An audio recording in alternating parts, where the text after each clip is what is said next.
Good evening and welcome back to Sports Talk ATL. I am Chase Earl, joined by Alex Lord. We have a ton of Falcons news to get into. We're also going to talk a little bit of college football, but I texted something to you this morning, Alex, and this actually comes from Twitter. It wasn't just me like randomly thinking things like this, even though that does happen quite a bit.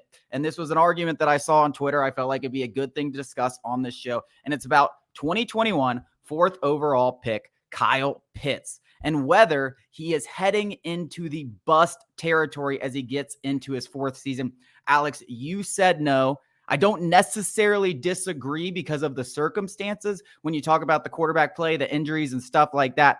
But in a hypothetical situation, if he continues down this path and let's say he never catches more than 600 yards, ends up not making it to a second contract, this is going to go down as one of the bigger non-QB busts of all time, in my opinion. Yeah, I mean, I think I could play both sides of the fence here, but I feel more strongly against that he's not headed for that because circumstances do matter. Now, I think the quarterback play is a legitimate case as to why he shouldn't be considered a bust. But injuries, though they're his fault or not, are certainly a case in some of the bigger busts of all time. And it's unfortunate. It happens all the time where a guy's taking first, second, third in any sport and injuries just derail his career. Now, obviously, Kyle Pitts probably came back way too early last year. He never looked quite right. We had people from inside Falcons training camp who said Kyle Pitts didn't look right. And when we saw him week one all the way through almost the entire season, he started to look a little bit more like himself, but it wasn't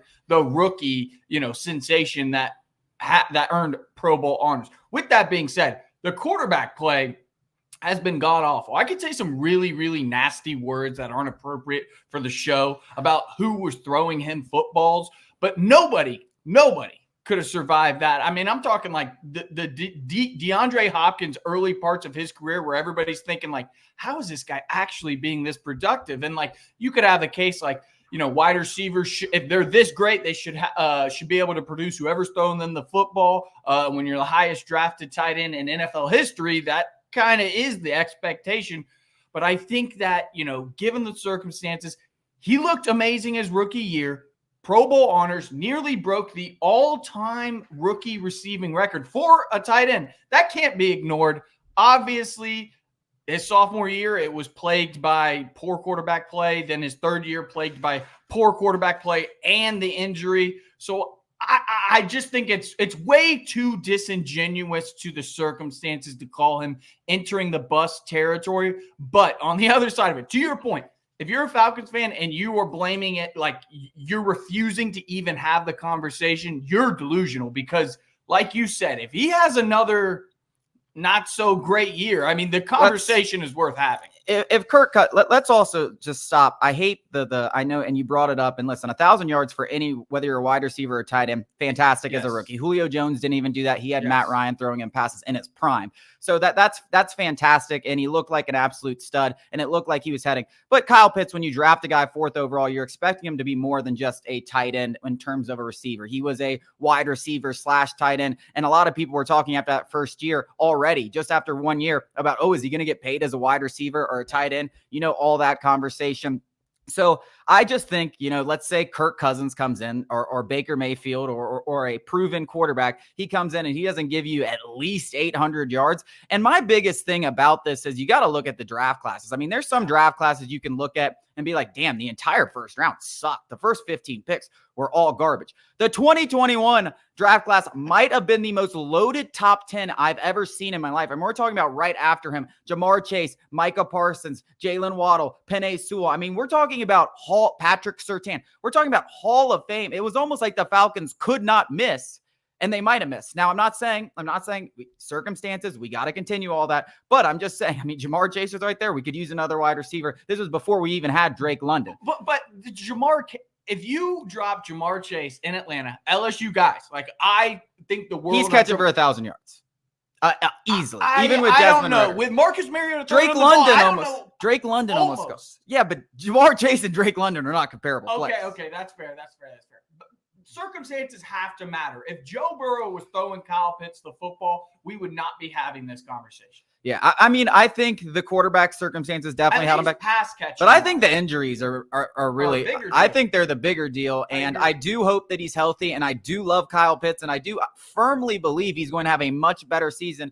Having a healthy offseason, having a better quarterback, I think he could still be a star. I'm not ready to give up on him by any means. I'm just saying, like, you got to start having these conversations because we are getting to the end of this rookie contract. If he doesn't have a big year, there's going to be questions about whether they're going to hand him an extension because someone will, just based on the talent, and it might not be the Atlanta Falcons. So these are conversations when you look at that draft class and you look who the Falcons passed on for Kyle Pitts to make him the highest drafted tight end of all time.